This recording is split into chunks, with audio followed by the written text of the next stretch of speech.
I really have to explain the joke? Somebody look it up. Okay, whoa, buddy. What the fuck did you expect? I always like to have a portion of my show where I ask the crowd, is there anything that I haven't talked about tonight that you'd like for me to talk about?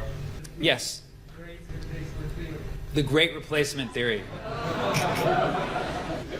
You're gonna have to explain this to me a little bit, just because I've heard about it a few times and I don't know if I fully understand what it means in the broad sense, because if you're talking about it here, I've heard about it in the United States. Is it also it's a global theory, okay? And does it have to do with immigrants? Okay, then I know what you're talking about. So the Great Replacement Theory is that immigrants are, there's some kind of massive conspiracy to replace white people with immigrants at every level. Like, my question is, then where do the white people go? Like, what? Okay, if immigrants are taking all the jobs, does that mean white people at that point just won't work? But will they still be getting benefits? You know what I mean? Like, it doesn't sound that bad.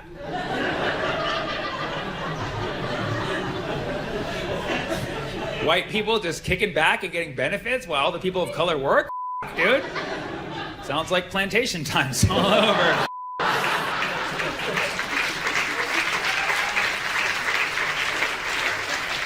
Actually, I was in London last night, and slavery came up as a topic, and a woman in the crowd was like, "Well, we ended ours first." I was like, "Yeah, you also started it first. Don't play that play that game with me." That's like if you give me syphilis, and then I'm out there giving other people syphilis, and you take the medication first. You're like, "Well, I cured myself first." Like, you gave me syphilis, and we're both still assholes who gave people syphilis. It's a great analogy. But yeah, the Great Replacement Theory, it's interesting. It's interesting that we're worried about that more than AI. You know what I mean? Because that's, for people of color who are, currently taking jobs of white people, we're worried about AI coming and taking them. So it's like, grass is always greener on the other side. I wish I was white and worried about actual people taking my job. We got to worry about robots. And then the AI, what are they worried about? You know what I mean? They're worried about newer additions taking their job. They're worried about software updates. That's all we are to these white people, is a software update. Like, listen, I like to have sympathy for people, and if you're white and you're, worried that someone's going to take your job, it doesn't make sense to me that you would be worried that they're going to take your job because they're from another culture, in as much as they're going to take your job because they're going to work harder at it. You know what I'm saying? So I feel like Great Replacement Theory makes sense if you're worried about people replacing you who are going to work harder. At that point, you just work harder than the people who you're worried about replacing you. And that's why with AI, it's fucking hopeless, because AI can work infinitely faster than all of us. So really, at the end of the day, that's when I think all these race wars are going to end, when the robots come. When the robots come and we have to fight for our lives. Fuck that. It's not, are you white, black, or brown? It's like, it's either us or the robots. I already know the end. I know who wins. It's the robots. So, enjoy these race wars while you can. These are the fucking. We're gonna look back on this one day when our organs are being harvested in the metaverse. Okay, we're gonna look back on this and be like, man, I miss race wars. Dude.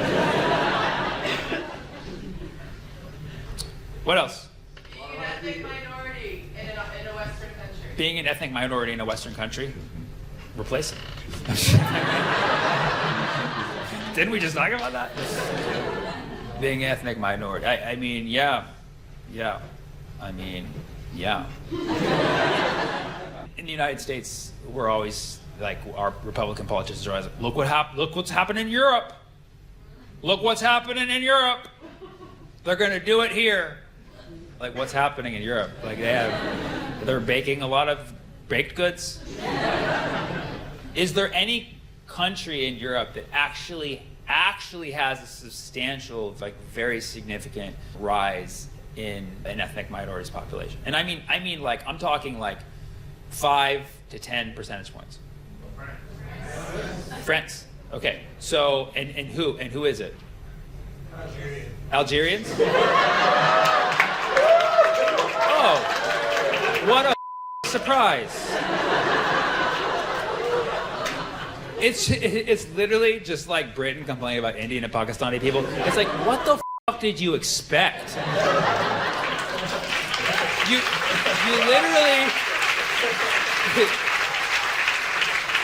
You literally took fleets of ships over to a part of the world that was not near yours. You fucking put your flag down. You colonized. You said, our objective is to exploit the resources and get these people to act as much as possible like us. Flash forward, they show back up at your door. They're like, we're back. What the did you expect? You taught them how to be you. Of course they're going to come back to your house and be like, hey, I'm ready.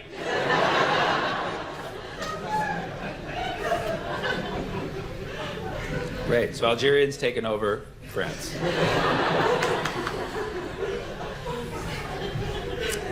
Sorry to say, I'm for that. I'm for that. I'm for that. I'm for that.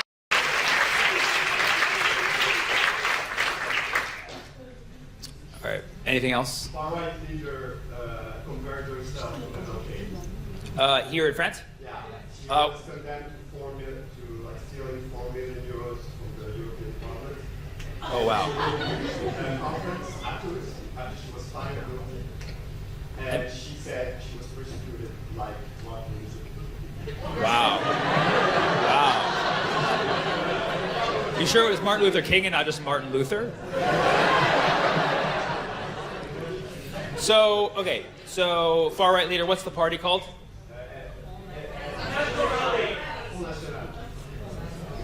One person. One person, please. What is it? National Rally? Okay, the national, and then there's an abbreviation for it? Okay. I'll let you do it. So there, and that is, as far as we know, well, it's maybe not the furthest of right parties, but it's the far right party that has the biggest backing, maybe, in France. She's actually a member of parliament? Yes. She's a member of parliament. And how many parliament members does this party hold seats? How many parliament members do you have total? 500. And then how many does this far right party have seats? Like over 200? Over 100. 100. 1 out of 5. I'll tell you what. When a far right party holds 1 out of 5 of your seats, it ain't that far right. Okay, it's pretty. Your country's kind of averaging to that. Sorry to break it to you. How many other major parties are there? 3. It's complicated, but if we're talking about parliamentary seats, who has the most seats? Nobody.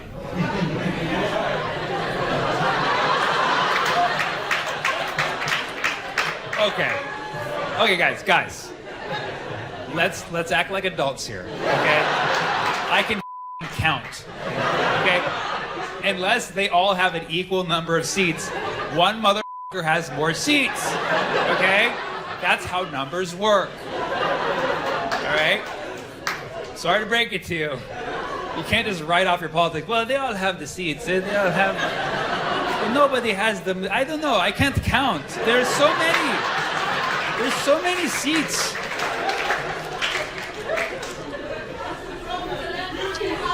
Which one? The group who had the more seats at the last election, they weren't called for the government. That's the problem in France for 1 year. I called it a coup. A coup d'etat. And I'm assuming it works. So the majority, the party that has the majority seats, they are basically in charge, right? No.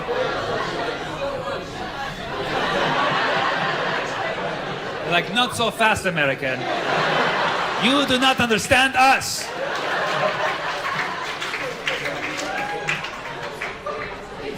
You need an absolute majority. And so because there is no that right now, it's just free for all. You're like, we have no government right now. And that's what?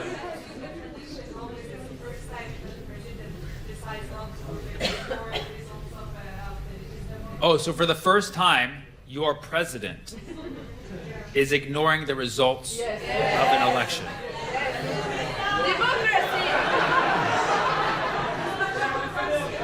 Yeah, sounds very familiar, yeah. That's been like the last 3 elections in my country. You're saying technically there's no majority party right now, there's no party in charge, but theoretically one of them has the most seats. I would just like to know which one that is. That's all. I'm really not trying to bug you guys all night about this. I would just like to know who numerically.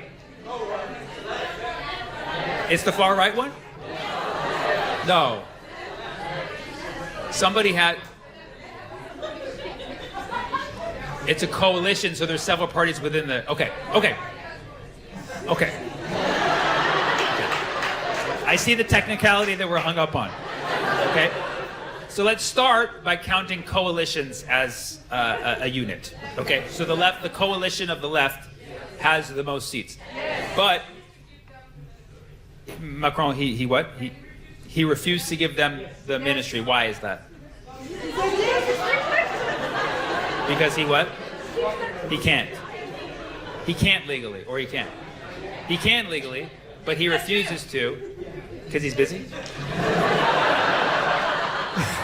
I have too many things going on. I can't choose one of you right now. Just do your thing. What? Yeah. He should have done it. Should have. That's a great standard to measure your leaders by. Should have. Very depressing. Okay. So. Yes. He called for the election. And then the election happened. It didn't work out the way he wanted it to. So he's like, actually. So basically, your form of government right now is hold that thought.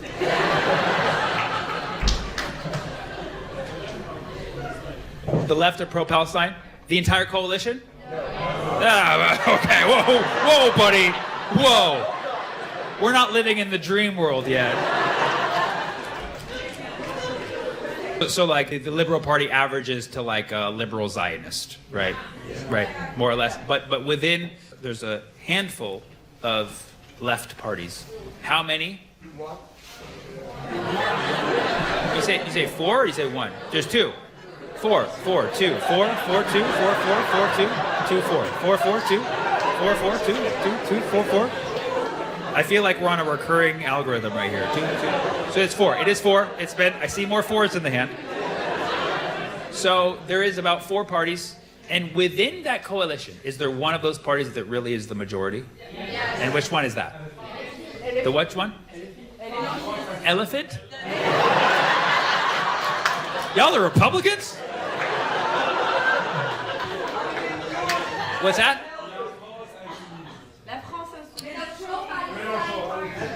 Can you just give me letters to, yeah, what was that?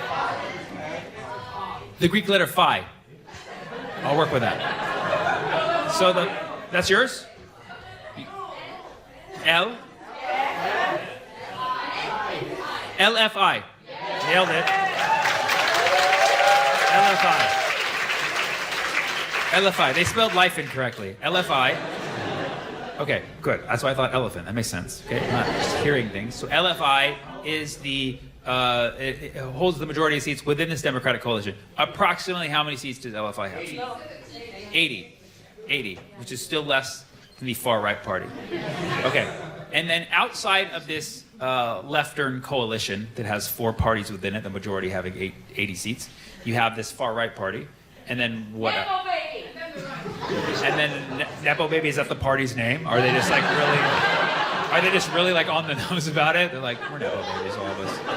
Well, what? And that's it. There's like the right, the center right, and how many seats do they have? About the same as the far right.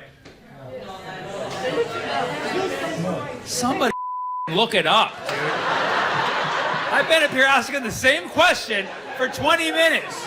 Just pull out Google and give me a numerical answer. It's about what? About similar.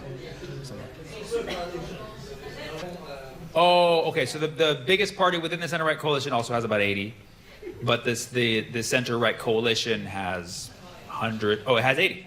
Oh, okay.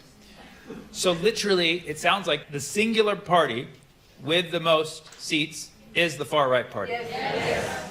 And so the leader of this far right party got caught stealing, embezzling money from Parliament, from the European Parliament. Well, I'm for that. But stealing, basically embezzling money from the European Parliament, and got called out for it. 4 million? That's not that much. 4 million, 4 million. Yeah. So 4 million euros, right? And basically got called out for it. She's convicted, like actually of crime. And she's banned from running for president for 5 years. Wow. The great replacement theory is real.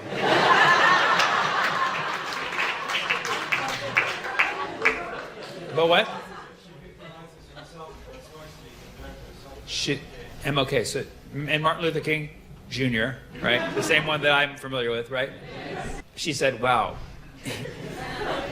convicting me for taking this money from the European Union? No, she said that it's a coup from the left, and that the justice system in France is from the left, and then they are like stopping her from Yeah.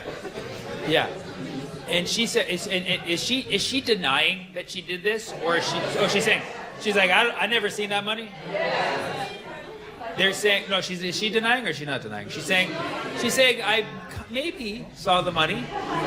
Maybe I took so what? Maybe I took the 4 million. Okay.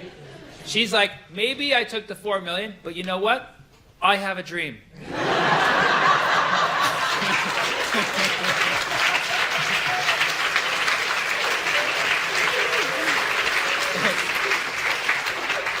I have a dream that French Parliament members will not be judged by the name of their political party, but by the number of seats they hold in Parliament.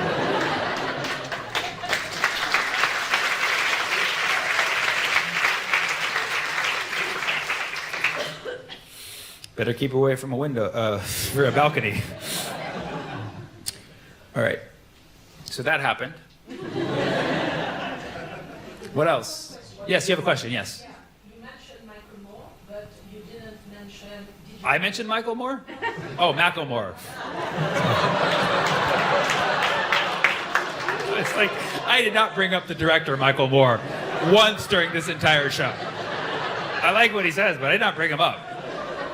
Okay, Michael Moore. But not DJ Khaled. Yeah, I wonder why I did that.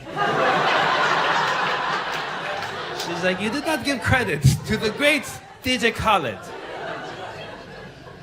DJ Khaled, he's not even worth bringing up anymore.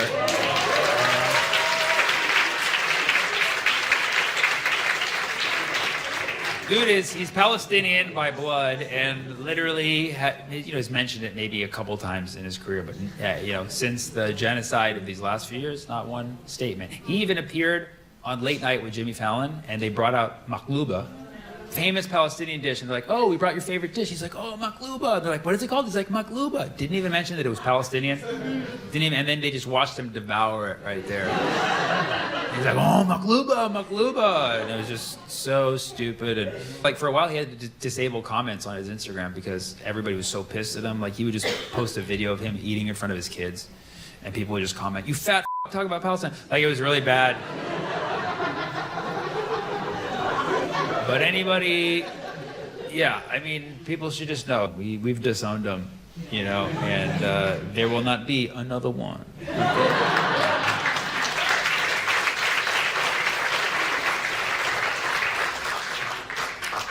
Anything else? One more for the road. How badass our Yemeni brothers are. Yeah. You know what? Not even one more for the road, one more for the seas, my friend. Okay. That was really good. One more for the seas. Okay? The boat. One more for the boat. Yeah, well, really? If I said boat, it would have made more sense to you? One more for the road. The road is the thing the car drives on. Okay? One more for the seas, where the ships sail on the Red Sea. Do I really have to explain the joke? I'm gonna have to record this, put it on YouTube, explain it to TSA next week. What the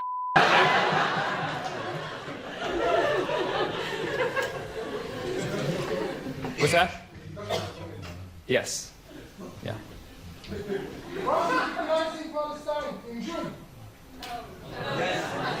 Oh, Macron? He's recognizing Palestine, but not his own government.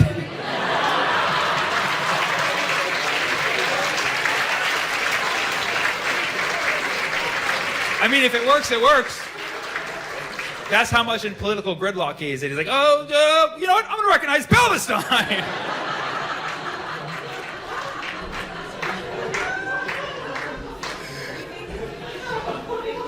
Because she got convicted? Oh, he can't. He has to distance himself from them. So now he's like Mr. Free Palestine. Wow. Yeah, what language? He's like, you know what? I could. He's like, if I could, maybe I could recognize Palestine. Well, not surprising. But Macron, how long is he in power for, technically? So forever, basically. What party is he part of? No party. He's in no party. He's not fun. Nobody invites him to parties. He's not party animal at all. He's the center right. Well, that's kind of what he favors, right? He's the right. But he created his own party for himself. Macron, party of one.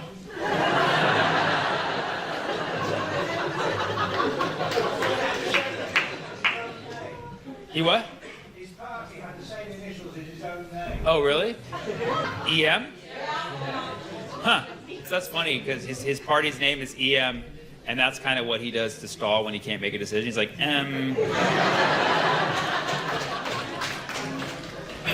I could recognize Palestine. All right, one last one, because I can sense people are getting. The fall of capitalism. Well. You really saved the best for last, didn't you? What a great way to end the show, too. Now, we've had fun tonight, ladies and gentlemen, but as we know, all good things come to an end. Do you think it's inevitable? Do you think that we're falling deep into the dark abyss of inshallah? Inshallah. I'll tell you what I don't like. I don't like oligarchy. Okay? I don't like oligarchy. I don't like big business, big corporations interfering with government. Unfortunately, that is the world that we live in. One of my favorite books of all time is Plato's Republic. And Plato's Republic talks about the ideal society and what the ideal society is. And basically, Socrates says that in the ideal society, you have like this society that's completely like walled off from the rest of the world. You got to build a wall around it. You got to have guards making sure people don't come in. That's what they're trying to do in the United States. And but in that ideal society, everybody has to have a specific job, and you can't meddle in each other's businesses. And also, there can't be artists because art mimics life and it makes people sad. So you can't do that. So that place sounds like it f***ing sucks. Okay? But he says one day there may eventually be the ideal society, or maybe it existed a long time ago, and then it will eventually decay slowly into lesser forms of government. And the first level of decay is, I believe, called timocracy, which is where they're obsessed with victory and winning wars. I think we're kind of there too. And then that decays into oligarchy. So like, oligarchy is also very much where I feel like a lot of the world is. And then he says oligarchy decays into democracy. So democracy is even worse than all of these. And then he says from there you go to tyranny.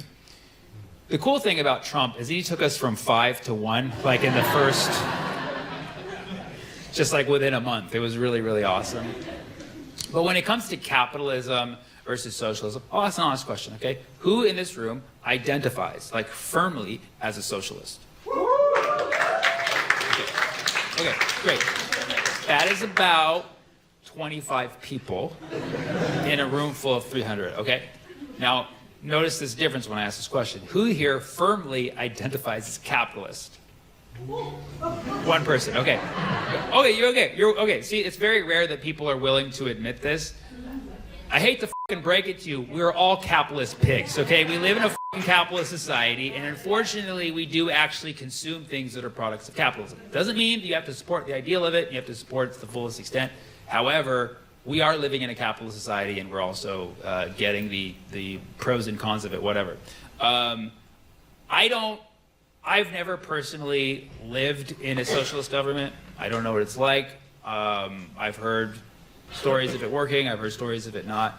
But I do know that the capitalist system that we live in currently, with the emphasis on oligarchy, billionaires interfering with our government, and all of the horrible that comes with the product of capitalism, like exploiting the resources of other parts of the world, genocide, ethnic cleansing, land theft.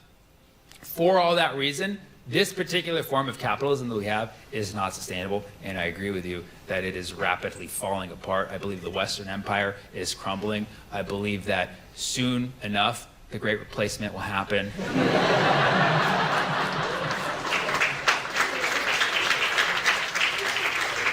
But I don't know what form of economy or what form of, society will replace it. I don't know. Depends on how you define it. Absolutely. It's all about definitions.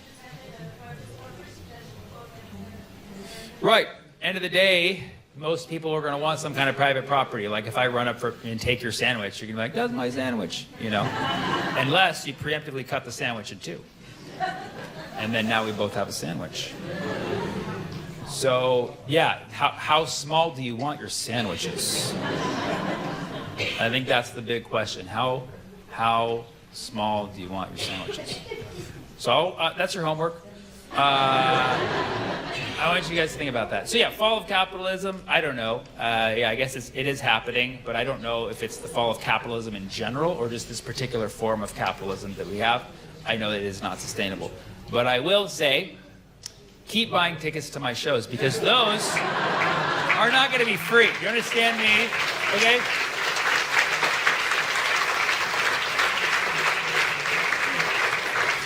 But I love the concept of socialism. I love the ideals, and I love socialists. Socialists come to my shows. They always give me a pamphlet.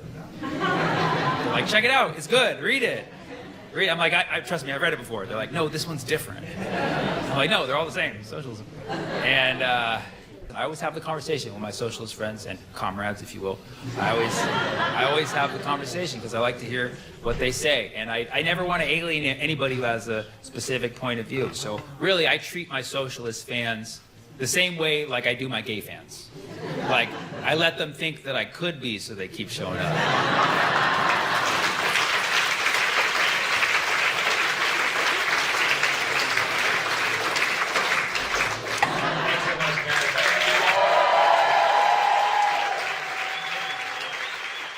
No, I was just annoyed. That's an interesting take. I felt supporting Trump's administration was better. I didn't want Trump to be president. Have influence. Because I have a platform, I should not speak how I feel. Reflect more on how you feel. I need more sleep. I gained a lot of fans last year, and I also lost a lot of fans last year. And I lost fans, not even really just for talking about Palestine. I lost fans when the election happened, and I was just honest about my take. I thought we lived in a democracy.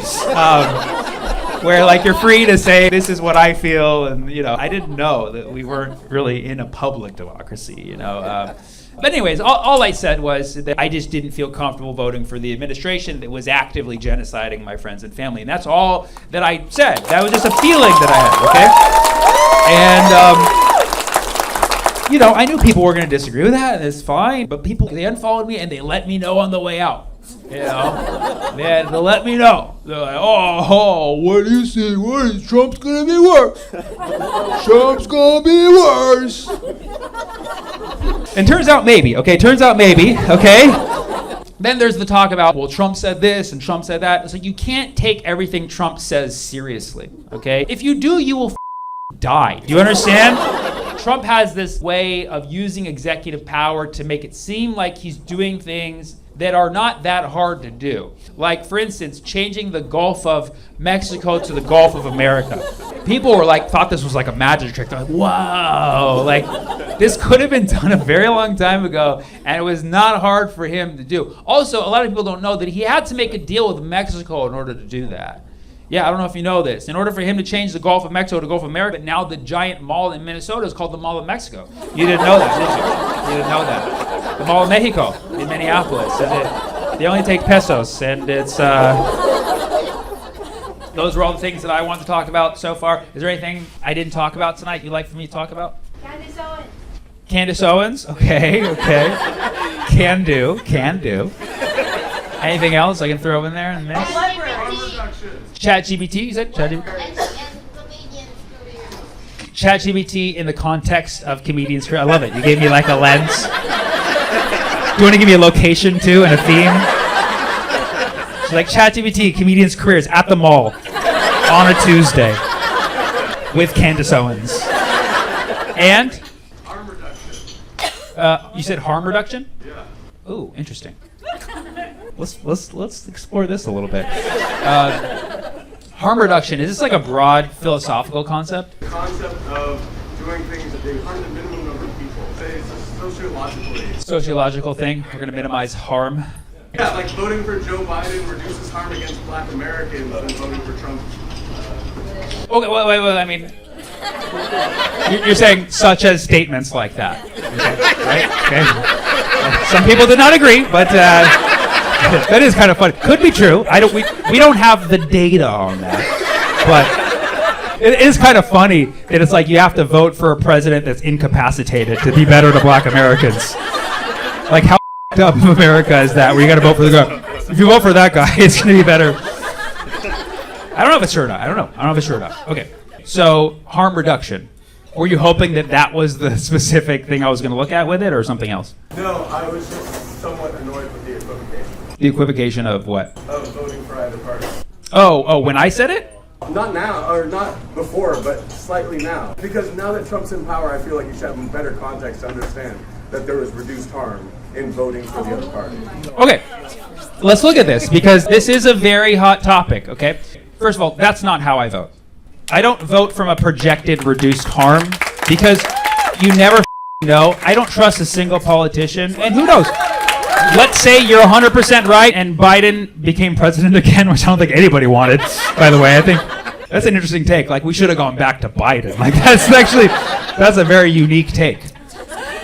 First of all, that's not how I vote. I also vote by, how I feel about an administration, and do I want to support people who I think are bad? I felt supporting Trump's administration was better.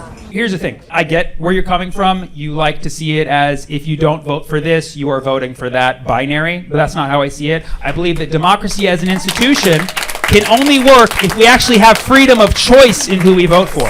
And if the establishment doesn't listen to us, they'll never get it. We'll be locked into this two-party system for the rest of our existence. That's how I feel. And listen, if you want like a personal attachment to it, like, you see what's happening in Gaza right now. It's some of the worst we've ever seen, like literally ever seen. We saw horrible under Biden, but we are seeing some of the worst in this exact moment. Did I ever say, oh, Trump's going to be better for Gaza? I never said that. I never said I'm foregoing my vote for Trump. I never said that, okay? All I do is I go by my intuition and what I feel is the right thing to do, and I have no regrets about my influence. But I have influence because I have a platform that I should not speak how I feel. You're saying I should, instead of speaking how I feel personally, reflect more on how you feel. Reflect more on how I feel. I did. So if you've been the end of the show is gonna get really interesting, right? ChatGPT, we'll see you later. Okay, so I didn't want Trump to be president. I don't think Trump is the president that a lot of people want in this country. Unfortunately, he's what we've deserved, because we as a society we as a society have this limited binary thinking, and so many people are just oblivious. Like the people in this room, we're actually having a discourse right now. The majority of this country has no interest in what we're talking about right now. They're watching football. Okay, so Trump is not the president we want. He's not the president we need, but he is the president that we deserve. He's the orange wrecking ball that unfortunately had to come to fruition because of what a country we've been. That's how I feel. I could be wrong. My goal is not to shame people for having chosen Biden or chosen Kamala. Like, most of my friends did vote for Kamala, and that's something I have to live with, that I have friends sitting amongst me who were like, yeah, she said she would do nothing different than Biden when it came to genociding the Palestinians, and they still voted for her. I'm not happy about that, but I accept it, and they're still my friends. You know, that's something that I have to live with, okay? But for me to like say, all right, let's all think about the harm reduction, there was a lot of people who did that, and a lot of people who I respect and who I actually agree with on a lot of things actually did take that point of view and said, I know we don't like this genocide, but let's not get too ahead of ourselves. Let's still, you know, vote for Kamala. I hear a lot of people say that, and that was fine. They had the right to do that. However, if I'm not speaking my mind and my heart, I do not sleep at night, okay? I already drink too much caffeine. I need more sleep, okay? We all need more sleep. If we all slept better, we would make better decisions. And you can sleep better when you make better decisions in the day. Make morally grounded decisions. You can sleep better, and we can all be sleeping better and be more like Sleepy Joe Biden.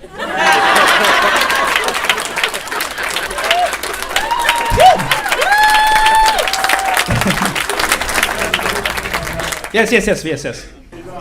Yeah. If you use harm reduction, the party that you're using that for, the Democratic Party, would take your vote for granted. Like, so a lot of minorities have always voted for Democrats, but what have they really done for minorities? Because they know all you do is want to vote for the other side, so they think they got your vote locked in, so they don't have to look at your concerns and your needs.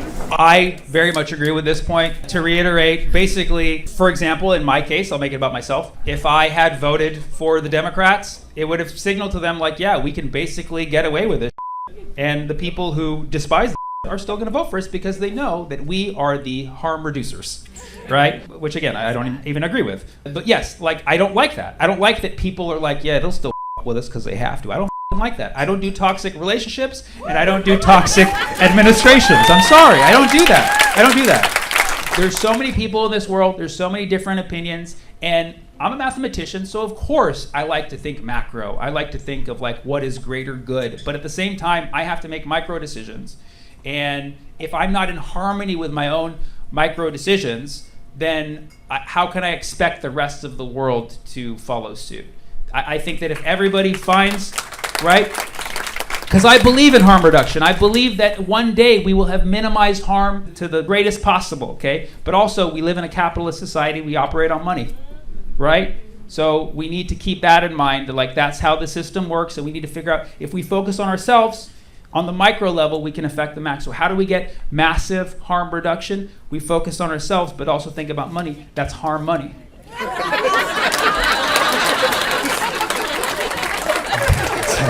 Okay, that's the best I can do without using ChatGPT. So, okay, all right.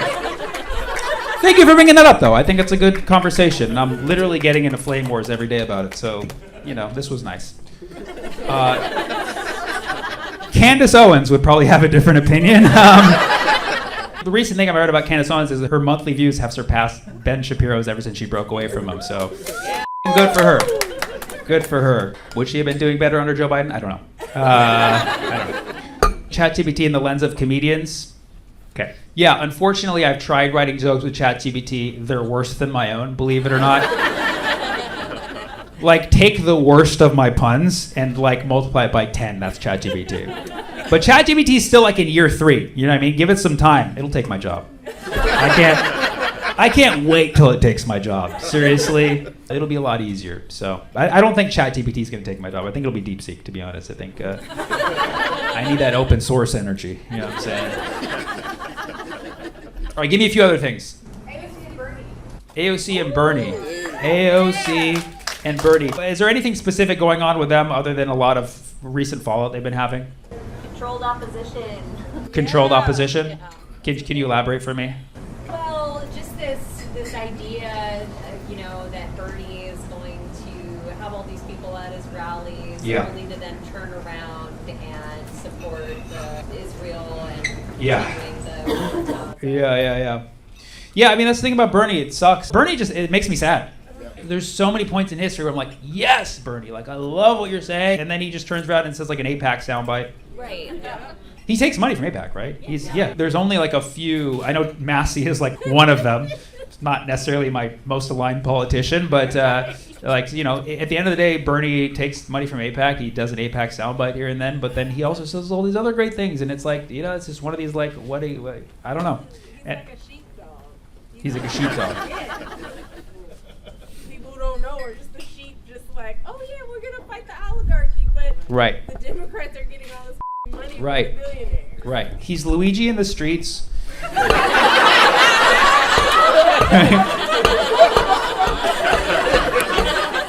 Chuck Schumer in the sheets.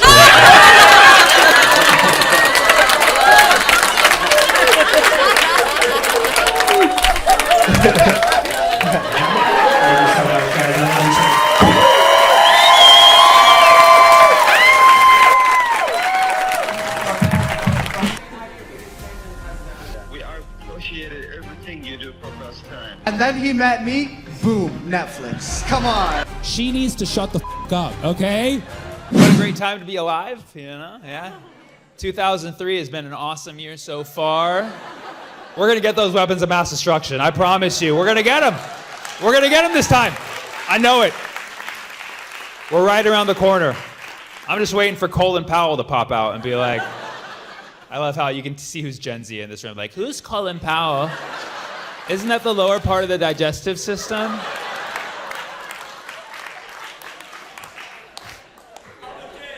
It's Republican! Are you like a Republican radar? No? What's that? Oh, you have Tourette's. You have political Tourette's? You're like, Republican! Nazi! Fascist! Okay, hey, that's good. That's good. That's the good Tourette's right there. That's good. What a time. A time when Tucker Carlson is the voice of reason. I could have told you that if you put Tucker Carlson in a room with Ted Cruz, you're going to be agreeing with Tucker Carlson. You know what I mean? Like, there's levels to this, you know? I think it should be called, okay, all right. You're going to have to stop that, though, at some point. At least do it when it makes sense. Like that place made zero sense. There was a lot of really great sound bites, but the main one that got circulated was when Tucker showed the world that Ted Cruz doesn't even know the population of Iran. After Ted Cruz is talking all this smack about, like, yeah, regime change, Tucker Carlson was like, do you even know the population of Iran? And Ted Cruz was like, no, I don't. Here's where I give flowers to Tucker Carlson. He's an expert at gaslighting. Any other journalist could have just let that go and be like, I don't know it either, you know what I mean? But Tucker Carlson was like, you don't know the population of Iran?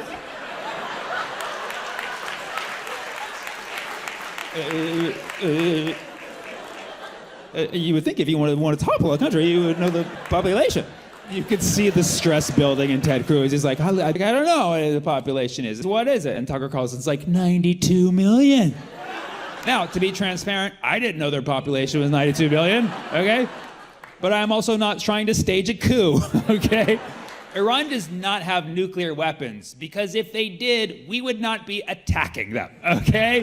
If they did, we'd be scared as shit right now. Iran has a nuclear program. Specifically, they're enriching uranium, which is an element on the periodic table, which most of our politicians also could not point out.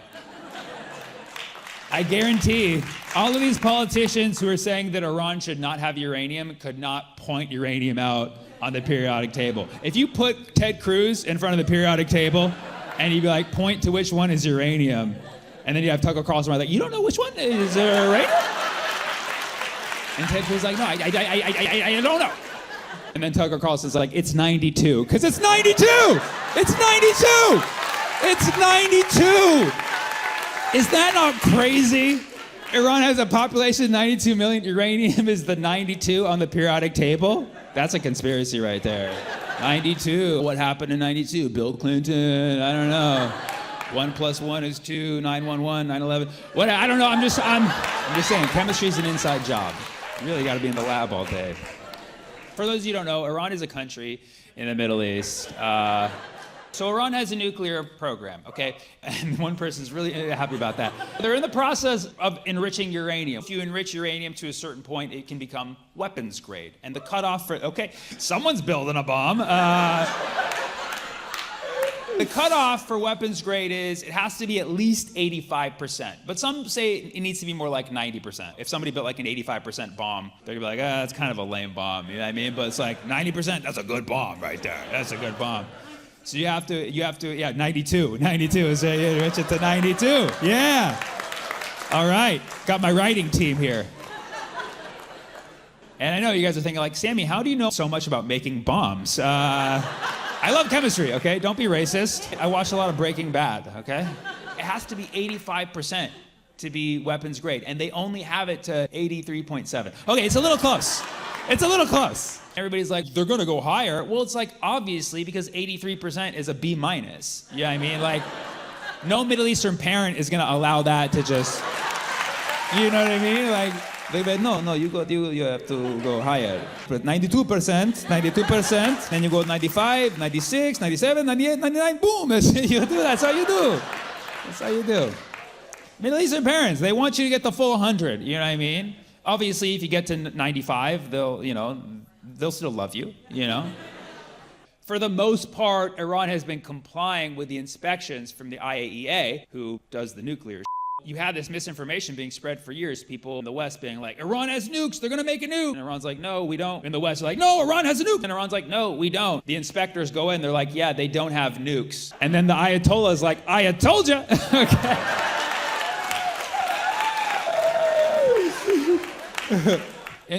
Come on. Okay, if it were up to me, nobody would have nukes. Because I know I shouldn't have a nuke. Because if I had a nuke, y'all getting nuked tomorrow, okay? One person takes too long on my coffee, nuke. Girl ghosted me on Hinge, nuke. One crowd member doesn't laugh at a joke, it's it, nuke, that's it. I will wage a nuclear war over my joke bombing. Isn't that ironic? Bombs for bombs, baby. Bombs for bombs. Exactly. Just like not laughing at a joke and nuclear war, it just takes one idiot. Yes! Yes! I love it. I feel like I came here with almost finished jokes and then you guys finished them each time. I came here at like 83.7% finished. And you guys just took it up a notch. Oh my God, so good. 92, 90, I'm at 92 now? Oh, look at that. A-, not good enough, not good enough. We're on the brink of nuclear war. Yeah, okay, yeah. Okay. It's gonna be really weird if I post any of this material. It's gonna be like, every time he says something controversial, somebody on that side is very supportive of it. But Republicans? Yeah, Republicans, yeah. What's that? Okay, sorry. She needs to shut the up, okay? You need to shut the up. You need to stop it. Okay. Okay. Just let me finish jokes, please, okay? Falafel Inc. Mural. Falafel Inc.? Yeah. You know Falafel Inc., the restaurant? Their mural made news. They made new menus? No, mural made news. Their mural. Okay, sorry, this is not a very straightforward thing to understand right away. Like, that would be the first thing that I... Oh, actually, you know what? Maybe I did. When did this happen? Just last week, a Palestinian holding up. Has a Palestinian holding up a peace sign? Victory. But they call it a victory sign. Oh, yeah. It looks a little more like a V than... No, but when Palestinian holds this up, yeah, it can't mean... No way it can mean peace, right? This is a weapon. This is basically a weapon. Palestinian fingers are basically weapons. They're very sharp. And so this is for sure. I'm threatening myself right now. I feel threatened. Oh, do you want to come up? Do you want to come over here, or do you want? We're going to do a little live stream in Gaza right now. We have Nurse Lana here. So.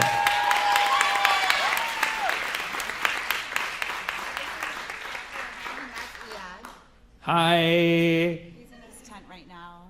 He's in the hospital. Oh, here, do you want to just explain really quickly to the crowd who So they yeah, are? so this is Dr. Adnan, and he's in Nasser Hospital right now, which is being bombarded, like nearby. And then that's Iyad, who's actually an engineer. Oh, engineer. In Hi. So he's always in the hospital fixing Sure, stuff that yeah. they break. I'm good. Say hi to everybody here.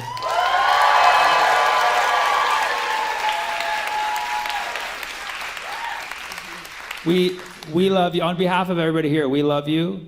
You are our heroes. And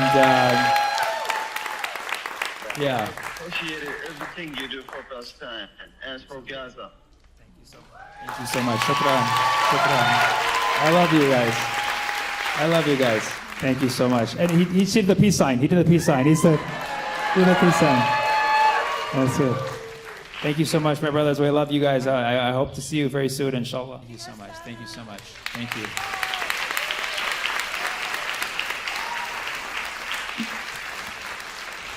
God, he made the peace sign at me. Is that a threat?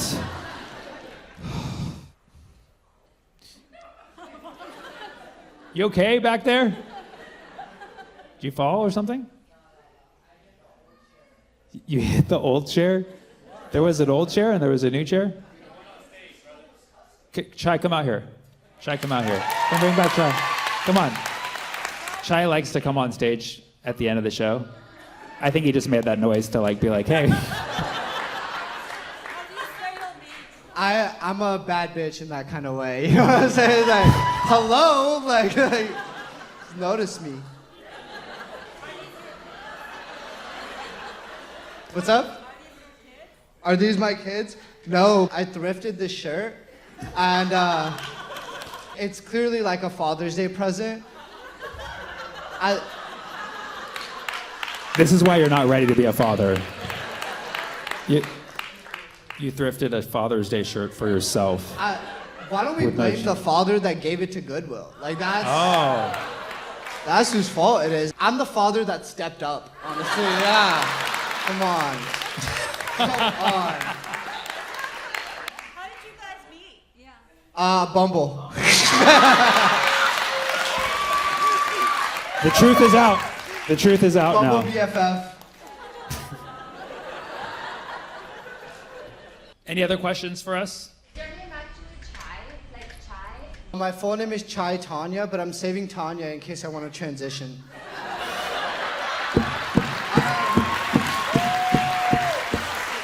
Why I'm can't actually really good at comedy. Why can't you do that joke when you're on stage?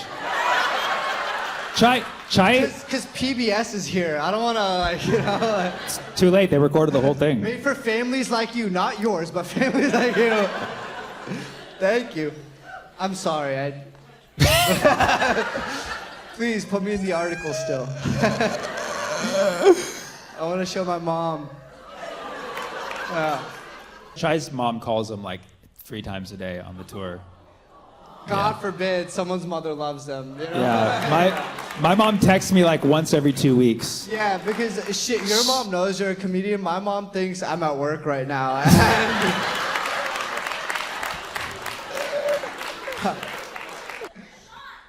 Sean, where are you? Oh, There he is. We can hold this together. Oh, look at that. Look at that. We started touring together, the 3 of us, maybe last year sometime? You know, I met Sammy in 2018. He did my college when I was still a university student. He made no money. He was 5 years removed from his last TV appearance. And then He's like, nobody saw anything in this guy but me. That's where this is headed. That's where this is headed. That is.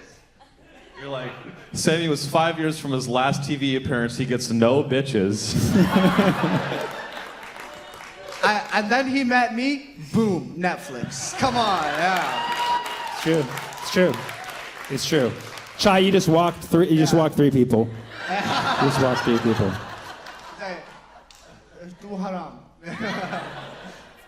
They're like, I just paid for 1 comedian. But if they're really brown, there would be like buy one get two free. And that would be Come on. Am I invited to the Arab cookout? Sean's almost Muslim now. That's right. We got him. We're Inshallah. Thank you guys so much. All right. Please nobody complain about this after the show.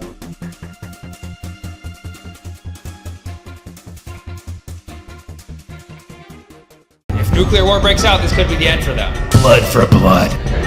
Rockets over Tel Aviv. Military base underneath a hospital. I mean, like, who does that? You guys ready for nuclear summer? Sorry, I'm about to go scorched earth. Too real. Okay. Let's just start with a moment of silence for the shareholders at BlackRock. If nuclear war breaks out, this could be the end for them. You know, it's really a gamble what they do. So let's pray for them. Let's pray for them. They're also my sponsors. Here's a hot take. I don't like nuclear war, okay? I think it's bad. Listen, this is open dissent, right? You know, I welcome different opinions, but, no, there's no but. I don't like war. I don't like war in general. I'm just generally not a fan of war or violence. And I never want to be the one cheering war on, you know, even though all my Congress people do it. So I'm letting you know that I'm fighting a war within. I'm trying to find the restraint from those little tingles of joy of watching rockets over Tel Aviv. I'm trying to find the little restraint because I know I don't want to have these feelings of like wishing any kind of violence or, you know, destruction on any people. So I urge everybody to practice having empathy for people who you may not like. And Tel Aviv was bombed this weekend, and 37 raves had to be canceled. You know, thousands of people with dual citizenship had to go to their other country of origin. And I don't know if you know about the Israeli government, but they put their people in danger. Apparently, they built a military base underneath a hospital. I mean, like, who does that? Right? Like, this whole time in Gaza, Israel would just bomb things, be like, Hamas is there, Hamas is under the hospital, Hamas is under the school, Hamas is under that child right there. Like, they would do literally all of that. And it turns out every accusation is a confession. It's reported that there's a military base under one of their giant hospitals in Tel Aviv. Is Israel Hamas? Oh my God. My mind is blown. That's not a good metaphor to use right now. But by the way, if you also get upset that I'm making jokes about Tel Aviv getting bombed, just remember, that's where my grandma's from. My grandma's from Jaffa, which is now called Tel Aviv. And so how do you think I feel watching rockets being, you know, blown into my hometown that I can't visit? How do you think I feel? You know, I think really what we learned in the last few days was that turns out Netanyahu was right. This whole time he was like, Iran's gonna bomb us. And look at what's happening. Look at you can't argue with that. Netanyahu was right. He's like, Iran's gonna bomb us. And we're like, no, what are you talking about? He's like, Iran's gonna bomb us. We're like, no, come on. He's like, Iran's gonna bomb us. And then it turns out all he had to do was bomb them first in preemptive self-defense. And the audacity of Iran to bomb back.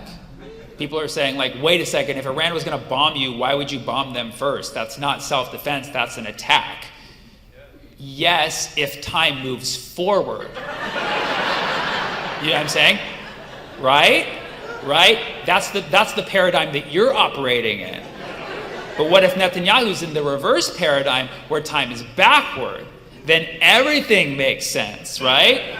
Because this whole time you're like, why is Israel bombing Gaza? Why are they bombing Lebanon? Why are they bombing Syria? Now why are they bombing Iran? It's because if you look all the way down the line, or earlier in history, in his version, It's because eventually Israel's economy will crumble because the whole world hates them, and eventually the ethno-state will fall and become an actual democracy with equal rights for all human beings.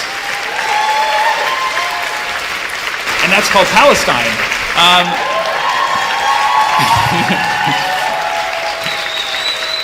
That's not a threat. I'm saying that's what happened in the past, in Netanyahu's mind. Okay? Time in reverse. Israel attacked Iran on, why am I saying Iran? I'm talking like a politician, right? Israel attacked Iran last Thursday. Don't laugh during that part. Now it's like, these evil people. Why were they laughing? People accuse me of editing in laughter. But what they don't know is that I'm telling the audience when to laugh. So let's do that part again. Iran! So they're like, how is the audience laughing at a time like this? Fucking asshole. So Israel attacked Iran last Thursday, and they called it Operation Rising Lion. I think a better name would be Operation Aggressive Pussy. But Rising Lion, Operation Rising Lion, that's what Scar called it when he killed Mufasa in The Lion King. And you're like, no, Sammy, he pushed Mufasa off a cliff. That was Falling Lion. Okay, technicality. So Israel launched this preemptive attack on Iran. And now you have all these American politicians like, I stand with Israel. Like, well, not too close, buddy. Of course, Israel kindly offered us an invitation to join in the war against Iran. It was very nice of them. But of course, the United States declined because we're too busy having our hands tied with orchestrating the whole war in the first place.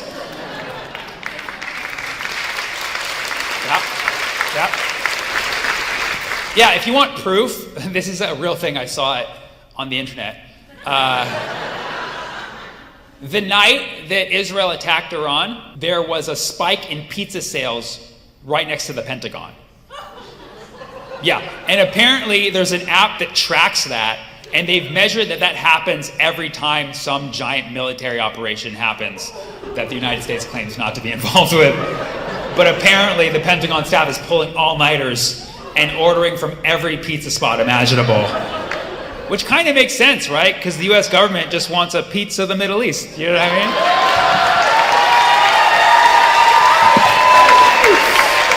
mean? For years, there's been this back and forth with Israel and Iran, right? And every time, Iran has to end up exhibiting the restraint, right? You've seen it. Like, Israel has bombed with inside Iran before, and Iran will like send a bunch of rockets that'll just like do a parade and scare people and nothing will happen. So I thought, okay, Iran's gonna do the restraint thing again, very calm. And then I woke up Friday morning and I noticed that Iran's military has a Twitter account. Yeah, and I checked, it's real. I asked Grok and everything. Iran has a verified military account, and it's all in English, which is quite scary. They know who their target audience is, basically. They're speaking directly to us. And so I woke up the next morning like, oh, Iran's going to show restraint. They always do. They're calm. You know what I mean? I know so many Iranian people. They're so calm, you know? And then I wake up and I look at Iran's Twitter account, and it's like blood for blood. And I was like, oh, shit. It's about to get real, dude. Follow the account. They're just basically talking mad the whole time in English. It's crazy that this is how war is in 2025. Right? Can you imagine like if Japan had a Twitter account in the 1940s? Like Pearl Harbor, do you hear a buzz coming? Like, what? Pray for Japan. It's kind of how it would be, right? Like if you're familiar with World War II, Pearl Harbor was a preemptive attack because they couldn't work out a deal with negotiations, so Japan felt like they had to attack. You know, that would be like nowadays our politicians would be like, I stand with Japan, you know, and I love Japan, great country. I didn't know them back then, you know what I mean? But yeah, I mean, how did that whole thing end up for them? Okay, that's bad joke. Iran does not have nukes, okay? They've said it many times. The UN has inspected them. There's not nukes there, okay? Like for years, Israel was like, Iran's got nukes, they're making nukes. And Iran's like, no. America's like, Iran has nukes. And Iran's like, no, we don't. And then they sent in inspectors and they're like, yeah, they got no nukes. And the Ayatollah's like, I told ya.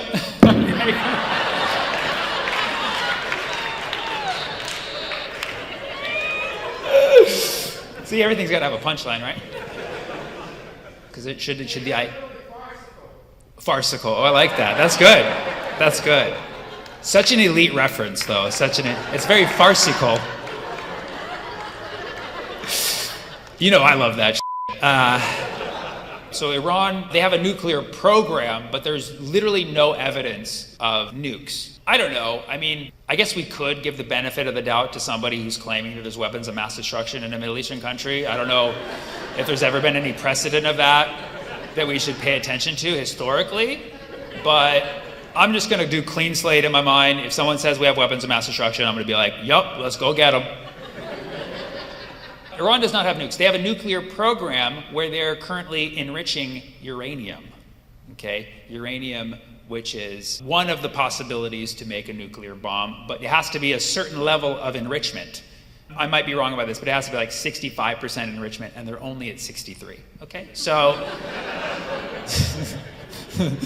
okay, they're close, okay, but they're not fully enriched. You know what I'm saying? The irony here is that uranium is an element on the periodic table, and its periodic letter, what do you call it? Its letter? Periodic. Its periodic symbol? That's so dumb.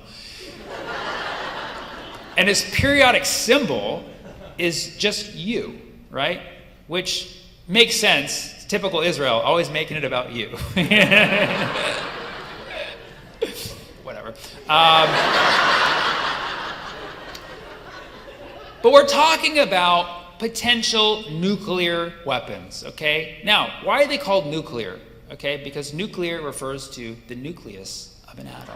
And to make a nuclear explosion, you either have to have nuclear fission or nuclear fusion, meaning you either have to break up a nucleus or you have to merge two nuclei together. And I think this is actually a metaphor for the nuclear family.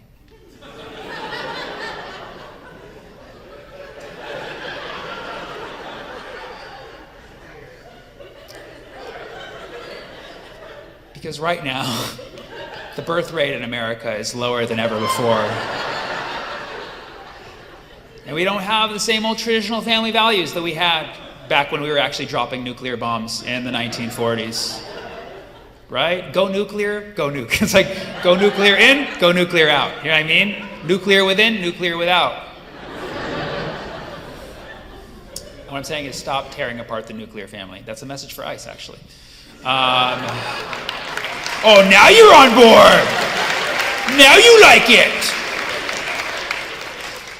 So Iran does not have nuclear weapons, and in fact, they allow their country to be inspected. Israel, on the other hand, does not. Did you know that? Israel does not allow, and so again, I'm against nuclear war, okay? And I guess it makes sense in theory that not everybody should have nuclear weapons. You know what I mean? Like, I don't think I should have a nuclear weapon. You know what I mean? I get a little hangry sometimes. You know?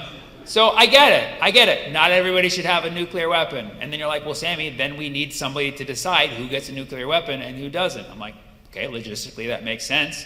Well, then who should it be? The country that bombs the most other countries in the world? No, it should be like Switzerland or something. You know what I mean? Like, it should be like Hawaii. You know, like, I think Hawaii should decide who gets bombed and who doesn't.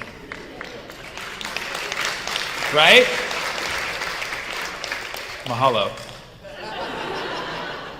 We know at the end of the day that, like, this whole conquest of the Middle East goes beyond one country or one government or one political party.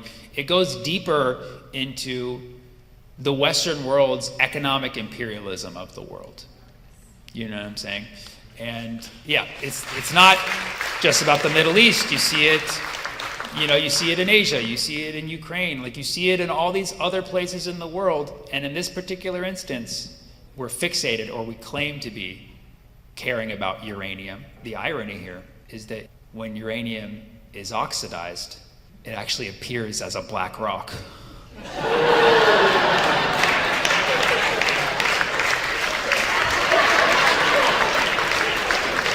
Was that a truth bomb or was it nuclear?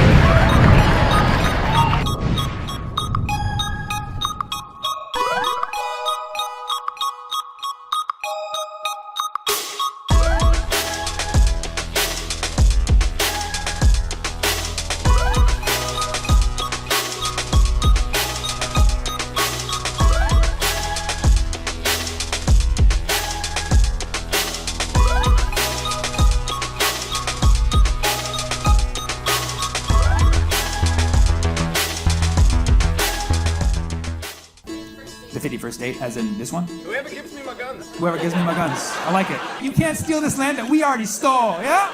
Yeah, what's his last name? Polyamorous, huh?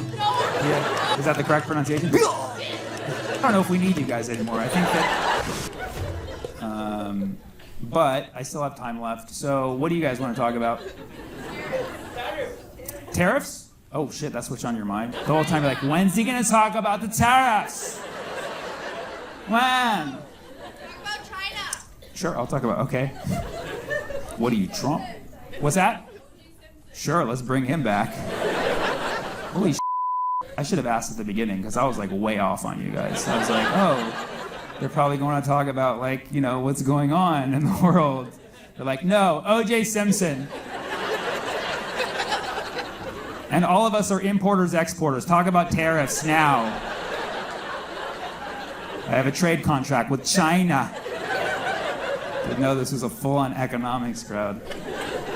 I will say it's a silver lining to the Trump presidency is that all of my friends like are now very aware of what government does.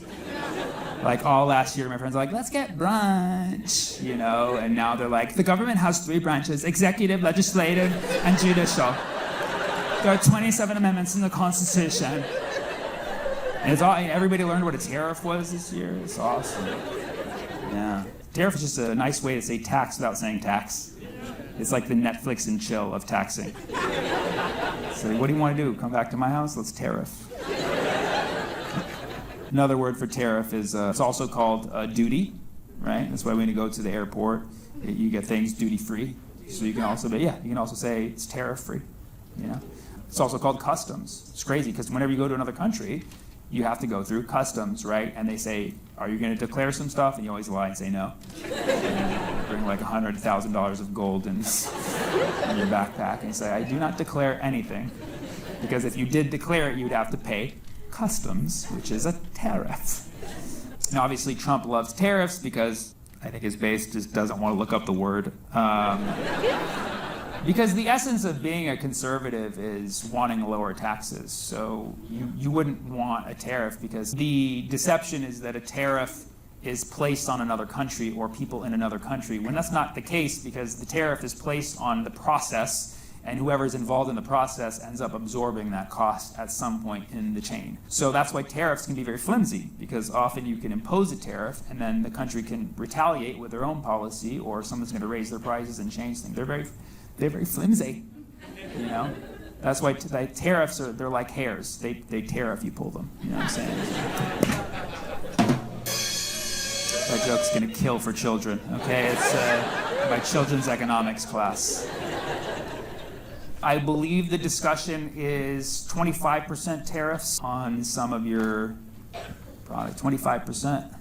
Does anybody know the actual conversion rate for Canadian to US? 1.45. Oh, dude, total economics crowd. Like 1.1475 seconds. It's irrational, like pi. It's pi minus 2. 1.1415. Whatever. God, I'm killing in my own head right now. So 1.14, interesting, okay. 1.4. Oh, 1.4. Oh, you guys are dude. Oh, man. No wonder my joke didn't make sense. I thought you guys said 1.14. See, now the pie joke's funny, right? So 1.14, and then you would impose a tariff on something. So yeah, if you sorry. I'm still living in 2 minutes ago. I'm trying to have hope for you guys. Yeah, you have to believe the exchange rate is going down. You do. You have to believe. When was the last time that we were dollar for dollar? 2008? That was a great year. Great year economically. Wow.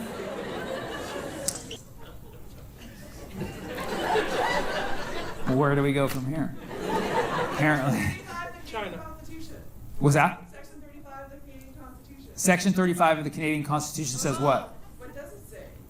Oh, what does it say? You're asking me? Yeah. Yes, smart m***. What do you fuck? What is the 35th Amendment or 35th? 35th, Section 35. What does Section 35 of the Canadian Constitution say? Quick. What is that? Aboriginal and treaty rights. Let's go. What rights are those, though? Métis, Inuit, and First Nations. What's that? Métis, Inuit, and First Nations. What do they get? What rights? Question. We don't know. Is that where it stops? Is that where it stops? Is that what the 35 Section 35 is? Indigenous people are really cool. Are we gonna give them anything? Section 36. Canadians, man. Canadians. Cool. What's that? The 51st state, as in this one? Is there anyone here that's pro? Pro merger? You can't steal stolen land? So you're like, we want to keep our own stolen land? Is that the mentality? Yeah, that's right. You can't steal this land that we already stole. Yeah? Yeah? If you don't believe me, check Section 35 of the Canadian Constitution. I love Canada, because you guys aren't good at solving problems, but you're great at acknowledging them. You are literally the queen of acknowledgement. That's why you need a Canadian friend. You know what I mean? If you can't swim and you fall into the ocean, you're like, help, help! They're like, you're drowning. I would like to acknowledge that you're drowning in stolen water that belongs to the Inuit tribes. I would save you, but I'm not going to save you out of stolen water.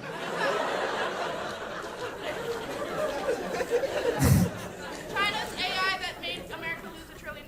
DeepSeek. I did a DeepSeek joke earlier tonight. I thought it was pretty good. Yeah, so...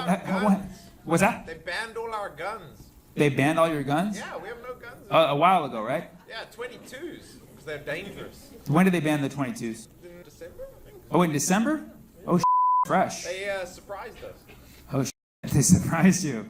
Surprise! We're taking the last guns you have. Can you still get a permit to get some kind of firearms? Yeah, hunters. But it's what? It's what? To be a hunter. You have to be a hunter. Yeah, but what if you're hunting people? Does that not count? It's I'm a person hunter. I'm a people person. But I like to hunt. I like to hunt people. Yeah, that's only cops. So cops. Okay, so cops are the people hunting. So what actually takes longer, getting like a hunter's license or becoming a cop? Because I bet we could all go through training tonight, become cops, and I'll come out with AR-15s or whatever your officers use. They probably use 22s. Damn, they took your guns, huh? Did you used to have a 22? I got lots of them. I can't shoot my rabbits anymore. You can't shoot your rabbits anymore? Well, you don't have a permit? I'm on a blueberry farm. I need to. You're on a blueberry farm, and you shoot the rabbits. The rabbits are basically invaders. Yeah, rabbits, coyotes, all the different pests. I can't shoot them now. Hey, so we have a suggestion from a nice Canadian here. I'll help you out. She says, do you have a baton? Because maybe you can whack the rabbits in the head. Have you thought about that? You inhumane rabbit murderer! Just give them brain damage! Thank you. Whack the rabbit in the head and be like, I acknowledge that you have brain damage. I acknowledge this brain damage. Throw him what? Neurodivergent bunnies, yeah. There's been a whole recent epidemic of neurodivergent bunnies coming from the blueberry farm. It just cuts to you whacking bunnies with the head. Ever since they took my 22s, I've been whacking rabbits all day. Man, you guys have it tough out here. Like, you sure you don't want to join the United States? Like, we can help you out. We could change that whole conversion problem. You could have all the guns you want. Merge with the blue states? Washington, Oregon, California. You would join forces with us? Cool. Because, well, you know, the rest of the country doesn't want us either. So we would just all be a coast. West Side? Okay, West Side? Yeah, just change our name. The West Side? Our weapon is a baton.